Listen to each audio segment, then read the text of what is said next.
रायचूर के सुपर लोगों की सुपर चॉइस, रायचूर सुपर बाजार, जहां लेडीज जेंट्स किड्स यानी पूरी फैमिली के बेहतरीन कपड़े मिलते हैं। मुंबई और कलकत्ता के इंपोर्टेड आइटम्स का कलेक्शन भी यहाँ मौजूद है। रायचूर सुपर बाजार यानी आपकी कंप्लीट फैमिली और घर के सामान का कंप्लीट कलेक्शन एक ही छत के नीचे, वो भी निहायत वाजबी दामों में। तो फिर देर किस बात की, आज ही तशरीफ लाइए रायचूर सुपर बाजार, नियर गिरियाश शोरूम, अपोजिट मस्जिद बीबी हलीमा, लोहारवाड़ी चौरस्ता और गांधी चौक के बीचों बीच, लिंगसुगुर रोड, रायचूर। नाज़रीन आदाब, एवन टीवी में आप तमाम का खैर मकदम है। आज सीएनजी ऑटो इस्तेमाल करने वाले कई एक ऑटो ड्राइवर्स ने एडवोकेट गौस पाशा से मुलाकात की और अपने मसाइल बयान किए। इन्होंने कहा कि रायचूर शहर में वाक़ा पी सिटी शोरूम यानी पियाजियो कमर्शियल का शोरूम, जो कि श्री हरि मोटर्स के नाम से गौशाला रोड पर वाक़ा है,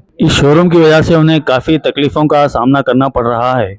ऑटो ड्राइवर्स का ये कहना है कि इस शोरूम के मैनेजर श्रीनिवास ने ऑटो ड्राइवर्स को इस बात का तयक़ुन दिया था कि यहाँ पर सर्विसिंग वगैरह सारी चीज़ें दस्तियाब रहेंगी, जिसकी वजह से उन्होंने यहाँ पर ऑटो खरीदे थे। तकरीबन 80 अफराद ने यहाँ से ऑटो खरीदे, लेकिन सबको एक ही कीमत पर ऑटो नहीं फरोख्त किया गया, बल्कि हर एक से अलग अलग कीमत हासिल की गई। और इन ऑटोओं को IDFC बैंक, चौड़ा finance, SM Scott finance, IndusInd bank की जानिब से फाइनेंस कराया गया। अब एक तरफ तो इन ऑटो ड्राइवर्स को महाना फाइनेंस की किस्त अदा करना है, दूसरी तरफ ऑटो अगर खराब हो जाए तो यहाँ पर सर्विसिंग की सहूलत नहीं है। रायचूर में चूंकि CNG ऑटो के मैकेनिक दस्तियाब नहीं है, जिसकी वजह से ऑटो को यूं ही खड़ा रखना पड़ रहा है। अगर ऑटो को यूं ही खड़ा रखा जाए तो फाइनेंस की रकम वो किस तरह से अदा कर सकेंगे। इस शोरूम के पास काबिल मरम्मत ऑटोओं की एक लंबी कतार लगी हुई है, लेकिन इस सिलसिले में शोरूम की जानिब से कोई इकदाम नहीं किया जा रहा है, ना ही यहाँ पर मैकेनिक को बुलाया जा रहा है, ना ही इन ऑटोओं की सर्विसिंग कराई जा रही है। इन ऑटो ड्राइवर्स को इस बात का तयक़ुन दिया था कि ये ऑटो साल हर साल चलेंगे और इनमें कोई प्रॉब्लम नहीं आएगी, लेकिन कई एक ऑटो कुछ ही दिनों में ज्यादा मिकदार में धुआं खारिज करने लगे हैं और मुख्तलिफ ऑटो में मुख्तलिफ किस्म की तकनीकी मसाइल, तकनीकी खराबियां देखी जा रही हैं। लिहाजा शोरूम के जिम्मेदारों को चाहिए कि फौरन यहाँ पर मैकेनिक का तकर्रुर किया जाए और इनके ऑटोओं की मरम्मत कराई जाए, ताकि वो अपने रोजगार से वापस जुड़ सकें और फाइनेंस की किस्त, इंस्टॉलमेंट वगैरह अदा कर सकें। बसूरत दीगर श्री हरि मोटर्स के खिलाफ कानूनी कार्रवाई की जा सकती है। 30 से 35 ऑटो वाले हैं जो अपी ऑटो, जो CNG का जो ऑटो है, इन लोगों की जो परेशानियां है, क्या परेशानी है, मैं इन्हीं से जानता हूं। पहले तो आप बताइए, आपका नाम क्या है? उलिगप्पा। जो आप जो लोग यहाँ पे जमा हुए इतने लोग, आप लोगों की जमा होने की वजह क्या है? सर ನಾವು ಆಟೋ ತಗೊಂಡೆ ಅಪಿಸಿಟಿ ಶೋರೂಮಾಗ ಮೆಕ್ಯಾನಿಕ್ ಇಲ್ಲ, ಸಾಮಾನಿಲ್ಲ, ಏನನ್ನ 3 ವರ್ಷ ವ್ಯಾರಂಟಿ ಅದ, ಏನನ್ನಂದ್ರೆ ವ್ಯಾರಂಟಿ ಇಲ್ಲ ಅಂದ್ರೆ ರೊಕ್ಕ ತಿಂತಾರ. ನಾವು ಹೋದ್ರೆ ಹೊರಗೆ ಗಾಡಿ ರಿಪೇರಿ ಯಾರು ಮಾಡೋರಿಲ್ಲ, ಬೇರೆ ಮೆಕ್ಯಾನಿಕ್ ಹೊರಗೆ. ಅದ್ರ ಸಲುವಾಗಿ ನಮ್ಗೆ ಮತ್ತೆ ಅವರು ಏನನ್ನ ಕಂತವರು ಮ್ಯಾಗ ಬರ್ತಾರೆ. ಗಾಡಿ ನಿಂತರೆ ನಾವು ಕಂತು ಎಲ್ಲಿಸ್ ಕಟ್ಟವು, ನಾವು ದುಡಿಯೋದು 10-20 ರೂಪಾಯಿ, ನಾವು ಎಲ್ಲಿಸ್ ಕಟ್ಟಬೇಕು? ನೀವು ಫಸ್ಟ್ ಗಾಡಿ ತೊಗೊಂಡಿದೆ, ನೀವು ನೋಡಿಲ್ಲ ಏನು ಎಲ್ಲಿ ಅಲ್ಲಿ ಮೆಕ್ಯಾನಿಕ್ ಆದ ಇಲ್ಲ, ಅಲ್ಲಿ ಅಸೆಸರೀಸ್ ಸಾಮಾನು ಸಿಗ್ತದ ಇಲ್ಲ, ಅದು ನೋಡಿಲ್ಲ ನೀವು? ಅವರು ಎಲ್ಲ ಅದ, ನಿನ್ನ ಗಾಡಿ ತಗೋ, ಎಲ್ಲದ ಸಾಮಾನು ಅಂತ ಹೇಳಿದ್ರು ನಮ್ಗೆ. ಅದ್ರ ಸಲುವಾಗಿ ತೊಗೊಂಡಿವಿ ನಾವು, ಅದು ನಂಬಿಕೆ ಮ್ಯಾಗೆ ತೊಗೊಂಡಿವಿ. ಇವಾಗ ನೋಡಿದ್ರೆ ಯಾರ್ದಿಲ್ಲ, ನಮ್ಮ ಹುಡುಗಿಂದ ಇಂಜನ್ ಸೀಜ್ ಆಗ್ಯದ, ಇದುವರೆಗೆ ವ್ಯಾರಂಟಿ ಇಲ್ಲ, ಏನಿಲ್ಲ, ಮಾಡೋಂಗಿಲ್ಲ, ಗಾಡಿ ಅನ್ನಕತ್ತಾರೆ. ನಾವು ಎಲ್ಲಿಗೆ ಹೋಗ್ಬೇಕು? ಫೈನಾನ್ಸ್ ನಾವು ಕಟ್ಟಬೇಕು, ಮತ್ತು 4 ಲಕ್ಷ 1 ಲಕ್ಷ ಎಕ್ಸ್ಟ್ರಾ ಹಾಕ್ಯಾರ, ಫೈನಾನ್ಸ್ ಕಟ್ಟಬೇಕು, ಸಂಸಾರ ನೋಡ್ಕೋಬೇಕು, ಹೆಂಡ್ರು ಮಕ್ಕಳು ನೋಡ್ಕೋಬೇಕು. ನಾವು ಎಲ್ಲಿಸ್ ಮಾಡಮ್ಮ? ಗಾಡಿ ಸರ್ವಿಸ್ ಮಾಡವಲ್ರು, ನಾವು ದುಡ್ಡು ಫೈನಾನ್ಸ್ ಹೆಂಗೆ ಕಟ್ಟಮ್ಮ ಗಾಡಿ ನಿಂತರೆ? राइट, ये आपकी परेशानी है। मैं आपसे पूछना चाहता हूँ कि आप यहाँ पे क्यों? ಫಸ್ಟ್ ಹೋಗೋ ಕಲ್ಕ ಗಾಡಿ ಶೋರೂಮಲ್ಲಿ ನಮ್ಮ ಗಾಡಿ ಶೋರೂಮ್ ಚೆನ್ನಾಗಿದೆ, ನಮ್ಮ ಗಾಡಿ ಝೀರೋ ಮೇಂಟೆನೆನ್ಸು ಅದು ಇದು ಅಂತ ಹೇಳಿದಿರು. ಸರಿ ಅಂತ ನಾನು ಚೆನ್ನಾಗಿದೆ ಅಂತ ತೊಗೊಂಡಿದ್ದೀನಿ ಸರ್. ಎಷ್ಟು ತಿಂಗಳಾಯಿತು ನೀವು ಗಾಡಿ ತಗೊಂಡು? ನಾವು ತೊಗೊಂಡು 6 ತಿಂಗಳಾಯ್ತು ಸರ್. ನಾವು 6 ತಿಂಗಳಾಯಿತು. 6 ತಿಂಗಳಲ್ಲಿ ಡೈಲಿ ಒಂದು ಪ್ರಾಬ್ಲಮ್ ಬರ್ತಾಯಿದೆ. ಡೈಲಿ ಶೋರೂಮ್ಗೆ ಹೋಗ್ತೀನಿ. ಇವತ್ತು ಒಂದು ಪ್ರಾಬ್ಲಮ್ ಬಂತಂದರೆ 4-5 ದಿವಸ ಗಾಡಿ ನಿಂದ್ರಿಸ್ಕೊತಾರೆ. ಆವಾಗ ನಾವೇನು ಮಾಡಬೇಕು? ನಿಂದ್ರಿಸಿದ್ರೆ ನಾವು ದುಡಿಯೋದು ಎಲ್ಲಿ ಇಲ್ಲ, ದುಡಿದ್ರೇ ಫೈನಾನ್ಸ್ ಕಟ್ಟಕ್ಕೆ ಬರ್ತದೆ. ಅವ್ರು ಏನು ಮಾಡ್ತಾರೆ? ಇವತ್ತಿಲ್ಲ ನಾಳೆ ಇಲ್ಲ, ಸ್ಪಾಟ್ಸ್ ಬರೋಲ್ಲ, ಇನ್ನೂ 4 ದಿವಸ ಆಗ್ತದೆ, ಇನ್ನೂ 5 ದಿವಸ ಆಗ್ತದೆ, ಸ್ಪಾಟ್ಸ್ ತರಬೇಕು, ಅಲ್ಲಿಂದ ತರಬೇಕು, ಇಲ್ಲಿಂದ ತರಬೇಕು, ಇಲ್ಲಿಂದ ತರಬೇಕಂತ ಅವಾಗ ನಮ್ಗೆ ಹೇಳಿಲ್ಲ ಫಸ್ಟಲ್ಲೇ.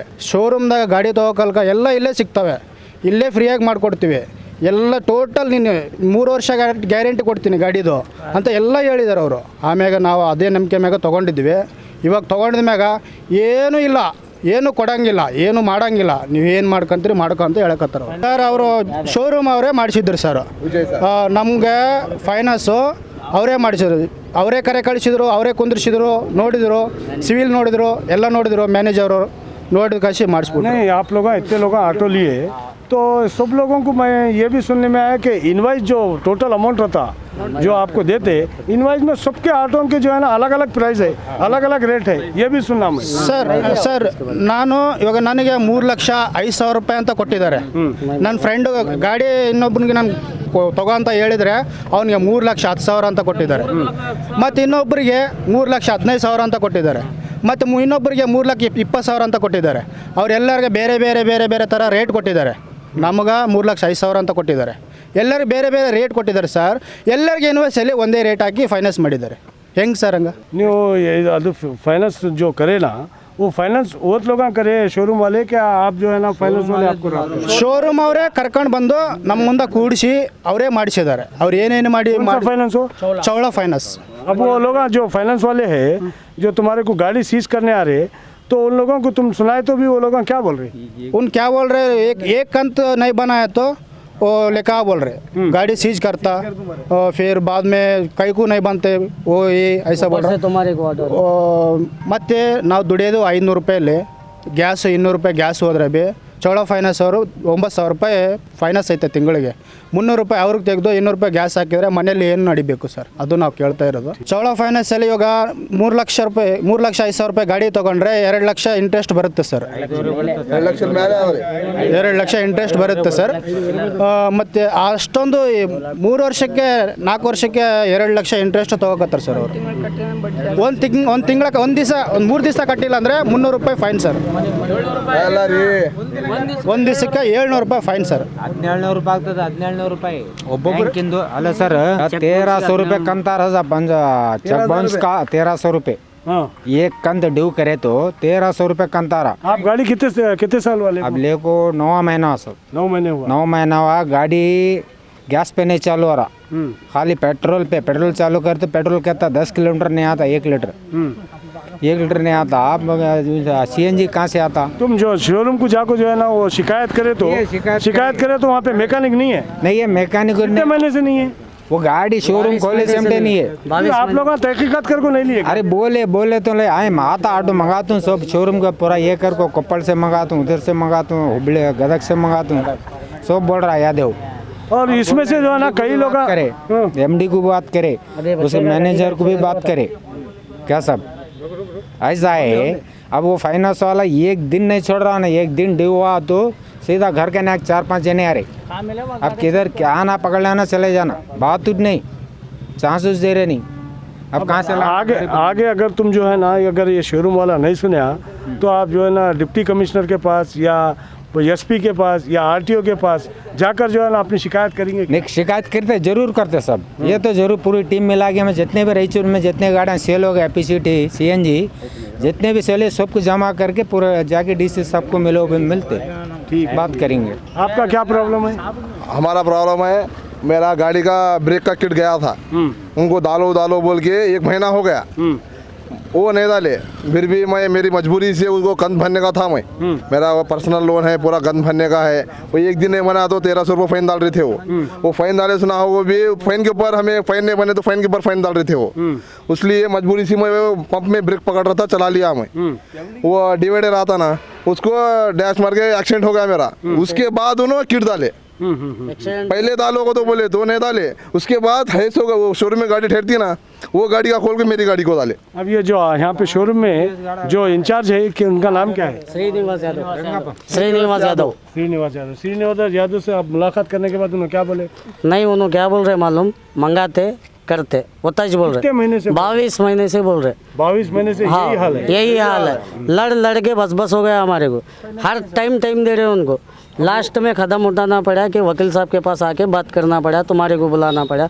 उन्होंने सुनने वकील साहब भी सजेशन दिए कि मैं अपने तरफ से क्या करना है करता हूँ बोल के मेरे से भी बात हुई. और साथ ही साथ जो है ना आप लोग भी बोले कि हम लोग डिप्टी कमिश्नर DC साहब के पास जाएंगे, RTO के पास जाएंगे, SP के पास जाएंगे. आप लोग भी बोले ये बात? हाँ बोले.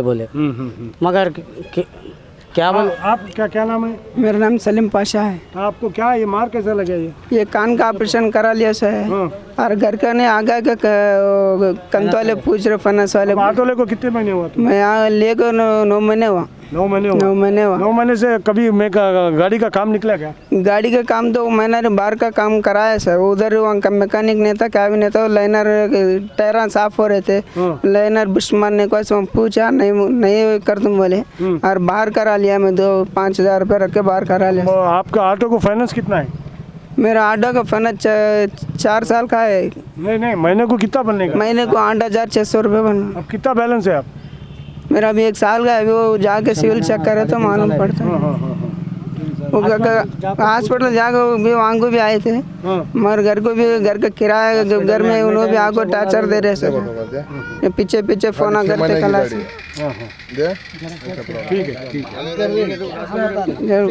ठीक है आप बोलिए। वो गाड़ी ರಂಗಪ್ಪ ಅದು ರಂಗಪ್ಪ ಗಾಡಿ ಸೀಜ್ ಹೋಗ सब गाड़ी सीज होगा।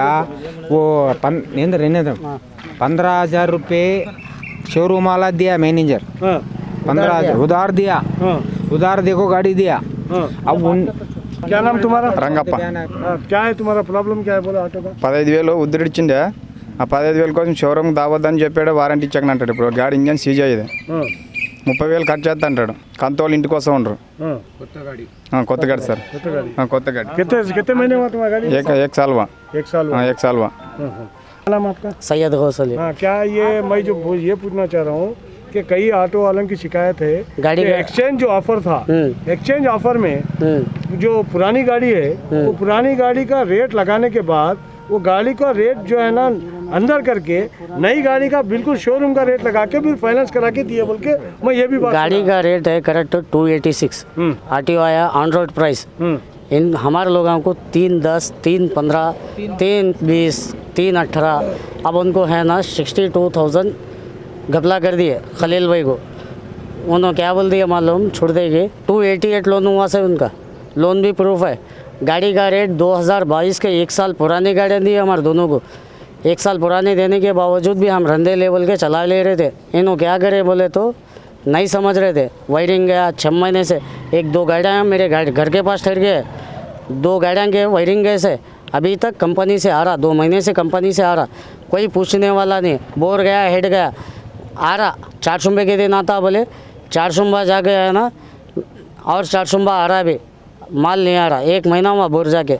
1 साल से बोल रहा हूँ फिर भी नहीं समझ में आ रहा उनको। इतना बोलने के बावजूद 1 महीने में हम सब रखते, मैकेनिक सब बोलने के बाद परसों राघवेंद्रा बोल के उन क्या बोला मालूम, सेल्स मैनेजर छोड़ दे गया है ना भाई, तुम कोर्ट से केस करके है ना हमारे को बुला भेजो, हम बात कर लेते। इसलिए है ना हम कोर्ट का सहारा लेना बोल के आगे दरवाज़ा खटखटाने के वास्ते आइसो है। क्या नाम आपका? बाबा। आपका गाड़ी कितने साल वाले की? गाड़ी मेरा 7 महीना हो गई। आपका क्या प्रॉब्लम है ये? मेरा पुराना गाड़ी लिए, मेरा गाड़ी लोन होते इतने बोले थे ना। गाड़ी नहीं होता बोले लोन। फिर भी भाई नको नहीं हो रहा तो जानते छोड़ो भाई, मैं गाड़ी नहीं होना बोला था। उन्होंने क्या बोले, नहीं भाई तुम्हारे लोन आ गया ना, बैंक में फुल है, तुम्हारे लोन नहीं आता, गाड़ी नहीं मिलता, फाइनेंस आ गया ना, कहाँ बोले वहाँ है। बस ठीक है लो साहब रंधे छोड़ो। मेरे पेपर में लेके वापस नहीं काटा था, आधार कार्ड सिविल भी नहीं था। मेरे क्या बोले उन्होंने, भाई रंधे छोड़ो मैं कर लेते, 50,000 डाउन पेमेंट बनो। बोले नहीं हो रहा भाई मेरे साथ, 35 देता हूँ, गाड़ी देख 5,000 देता हूँ। बोले अच्छी बात लो भाई, 35,000 रुपये में बात करके वो लोग रफा दफा करके आओ भाई राइट लो तुम्हारी गाड़ी का होगा। ले बोल 2 दिन बाद बुलाए मेरे। नहीं जो पुराना गाड़ी जो था तुम्हारा, हाँ। वो उनको दिया मैं 30,000 को लिया। जो है ना वो शोरूम के जो गाड़ी था, हाँ। उसमें जो है ना वो ऐड कर लिए क्या? हाँ ऐड कर लिए।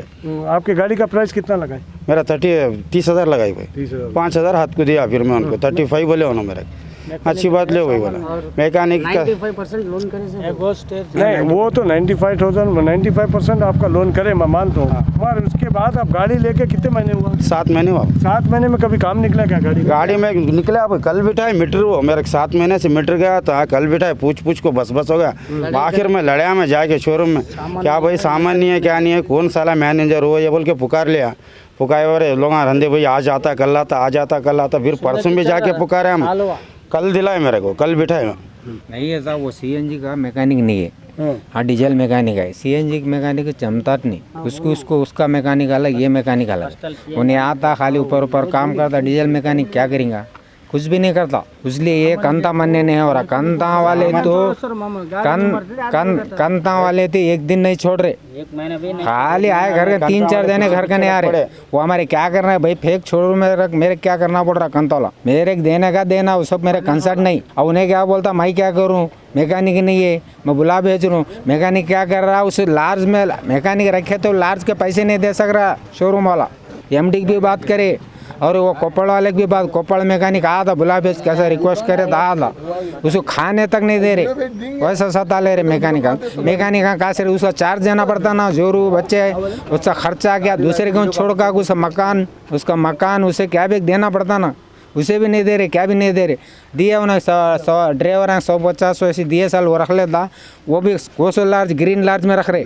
कहाँ ग्रीन लार्ज मैकेनिक रहने वाला क्या, ये गाँव छोड़ कर वहाँ रख रहे। अब ये बताने का मतलब ये है कि सारे लोगों का जो है ना प्रॉब्लम है और सारे लोगों की शिकायत है।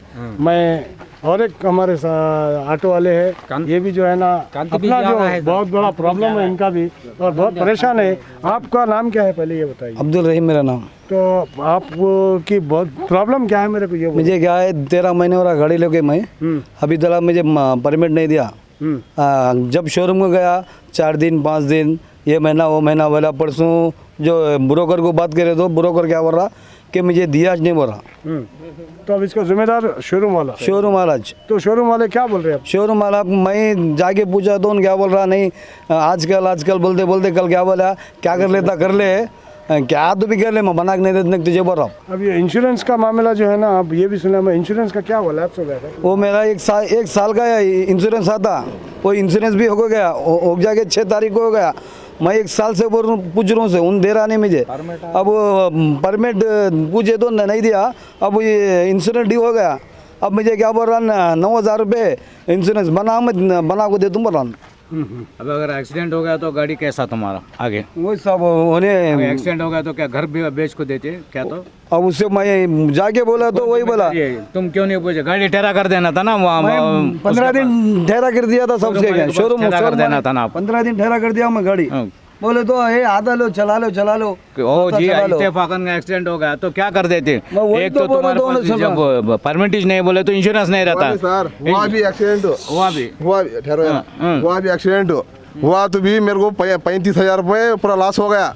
मेरे को क्या भी इंश्योरेंस नहीं आया। इंश्योरेंस आ रहा बोले हाँ परमिट नहीं है तुम्हारे, मगर इंश्योरेंस नहीं आता बोले। पूछो कुछ भी तुम्हारे को बताए इतना इंटरेस्ट होता, वो जो फाइनेंस वाले बताए इतना इंटरेस्ट होता, कितना परसेंटेज इंटरेस्ट ले रहे हो ना? उन्होंने फर्स्ट में बतलाए मुझे 18,000 चिल्लर बतलाए। इंटरेस्ट कितना डालते, कितना परसेंटेज वो भी नहीं मालूम। तो गाड़ियाँ कैसा लिए तुम लोग? उसको 2,30,000 को इंटरेस्ट कितना डालते हो? तुम्हारे गाड़ी दी इंटरेस्ट कितना परसेंटेज कितना है इंटरेस्ट का उसका? फिर क्या भी नहीं मालूम तो तुम कैसा खरीदे गाड़ियाँ तुम लोग? 6,000 के इसको गाड़ी के ऊपर ये करा 2,60,000 को 6,000 रुपये फाइनेंस कराया, उसको वड्डी मिला को और इंटरेस्ट मिला को कितना हो रहा, 3,80,000 को 7,000 कुछ चिल्लर हो रहा। मैं तमाम लोगों की परेशानियों को तरह से सबके जान चुका हूँ। मैं थोड़ी देर के लिए ज़रा गौस पाशा साहब, मेरे साहब एडवोकेट साहब सीनियर एडवोकेट है, मैं उनसे पूछना चाहता हूँ कि आप जो है ना तमाम लोग आपके सामने तमाम लोगों की परेशानियाँ सुनाए हैं, तो इसका हल के लिए आप क्या करेंगे? कंपनी वाले को एक कंप्लेंट करना पड़ता कंपनी वाले को, और ये लोगों को फैसिलिटीज़ देना, ये लोगों को है ना इंटरेस्ट क्या इंटरेस्ट से लगाए बोल के मालूम होना, और काम कंपनी में जना जहाँ पे रिपेयर का सेंटर ही नहीं रहता, तुम कंपनी कैसा नया कंपनी खोलें? इसका एलिगेशंस तो बराबर हो जाएंगे। आप नोटिस जारी करेंगे? नोटिस बराबर जारी हो जाएगा। यहाँ तक कि है ना डिपार्टमेंट से भी मदद लेंगे, ये लोगों को भी मदद करेंगे। इत्तेफाकन चंद लोगों के पास इंश्योरेंस अभी नहीं है, अगर कुछ भी हो गया तो हु इज़ द रेस्पॉन्सिबिलिटी होना ना सब रेस्पॉन्सिबिलिटी नहीं। जब नया कंपनी खोले तो तुम सब फैसिलिटीज़ रख के खोलना। जब ये लोगों को बिना मालूम करेंगे सीधा बुलाए, तुम आधार कार्ड ले लिए सीधा कौन सा फाइनेंस कितना इंटरेस्ट है, कितना परसेंटेज इंटरेस्ट है, क्या है क्या नहीं, बल्कि बिना एक्सप्लेनेशन करेंगे गाड़ियाँ देते गए। क्यों तुम्हारे गाड़ियाँ बिकने के वास्ते काम करे? ये बाद में ये लोगों के ऊपर जितना इंटरेस्ट चल रहा है, क्या नहीं बोलेंगे, ये लोगों को पता नहीं है। ये गरीब आदमी है, ये गरीब आदमी कहाँ से जीना, कैसा जीना? तुम कंपनी वाले टोटली एक्सप्रेशन करना इनको, इसको इतना इंटरेस्ट पड़ रहा है, इतना परसेंटेज इंटरेस्ट पड़ रहा है, इतना पैसे लिए तो इतना होता, इतना मार्जिन अमाउंट इतना बने तो तुम इतना दे सकते, इतना ले सकते, तुम्हारे इतने साल तक है ना ये इंस्टॉलमेंट इतना साल तक होता, बल्कि सब प्रोविजन स्वीकारना है। ये लोगों को कोई भी कुछ भी नहीं मालूम। नहीं, ये सबसे बड़ा प्रॉब्लम है, मैं मानता हूँ, क्योंकि ये लोग पढ़े लिखे नहीं रहते, ये लोग जहाँ साइन बोले वहाँ करते, ये हर चीज़ में चल रहा, मैं मानता हूँ। मगर इनका सबसे बड़ा प्रॉब्लम यहाँ पे मैकेनिक नहीं है, मैकेनिक ये लोगों को कोई सहूलत नहीं है, ये सबसे बड़ा प्रॉब्लम है। आपके एक पास ये वायर लोग जाने ये भी से 3-3 4-4 दिन अगर गाड़ी ठहरा करे तो ये लोग क्या करके खाना, क्या है ना घर बच्चों को पालना और कैसा कंध भरना, और ये इंस्टॉलमेंट कैसा भरना। हरासमेंट है, इस पे क्या बोलते हैं? फाइनेंस वाले को भी इसमें आता, फाइनेंस वाले भी इसमें पार्टी बनते, क्योंकि विदाउट एक्सप्लेनेशन तुम फाइनेंस नहीं करना बच्चों को। ये तो इंटरेस्ट होता है, ये तो ये होता प्रोविजन है, प्रोविजन के हिसाब से तुम इंटरेस्ट को देख कर करके करना। ये लोग गरीब आदमी है, कैसा बोले उन आए पैसे गाड़ी लेते गए, उनके पास पैसे लेते गए करते गए, तो क्या हिसाब से करते हैं आप लोग? देयर इज ए प्रोसीजर, वो प्रोसीजर आप इस्तेमाल करें। उनको कॉपी दिए, जब तुम्हारा इतना इंस्टॉलमेंट होता है, इतना तुम्हारा इंटरेस्ट पड़ा है, ये इनको कॉपीज दिए क्या? तो कुछ भी कॉपीज तक नहीं दिए लोगों को, परमिट नहीं है, क्या भी परमिट नहीं है, कैसा चलाना गाड़ियाँ, कैसा ये करना, बताइए आप। ठीक है, तो आप जो है ना आगे कार्रवाई करने वाले हैं इस बात आगे की? बराबर कार्रवाई इसकी करेंगे। तो मैं तमाम ऑटो वालों के जितने लोग हैं उन लोगों के भी ज़रा सुनो इधर लो, ये तमाम ऑटो वालों के भी प्रॉब्लम आप लोग सुने हैं। और यहाँ पे जो सीनियर एडवोकेट वकील साहब, जो गौस पाशा वकील साहब, इनके भी जो है ना आप बातें सुने हैं। मैं रायचूर के तमाम ज़िम्मेदार, ख़ास तौर पे डिप्टी कमिश्नर और एसपी साहब, आरटीओ साहब से जो है ना इन लोगों की तरफ से मैं गुजारिश कर रहा हूँ कि आप लोग इन लोगों के दर्द को समझते हुए आप लोग इन जो शोरूम है उसके ऊपर जल्द से जल्द एक्शन ले। वकील साहब तो अपने तरफ से कुछ एक्शन लेंगे, मगर साथ ही साथ मैं ज़िम्मेदार लोगों से भी बताना चाहता हूँ कि ये लोग 35-40 नहीं है, 35-40 इनके ख़ानदान है, इनके घर है।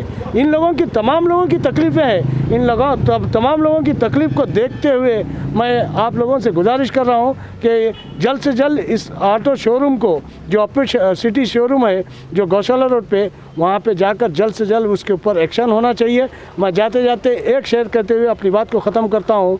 जो तार से निकली वो धुन सब ने सुनी, जो तार से निकली वो धुन सब ने सुनी, जो सांस पे गुजरी वो किस दिल को पता है। शुक्रिया, खुदा हाफिज़।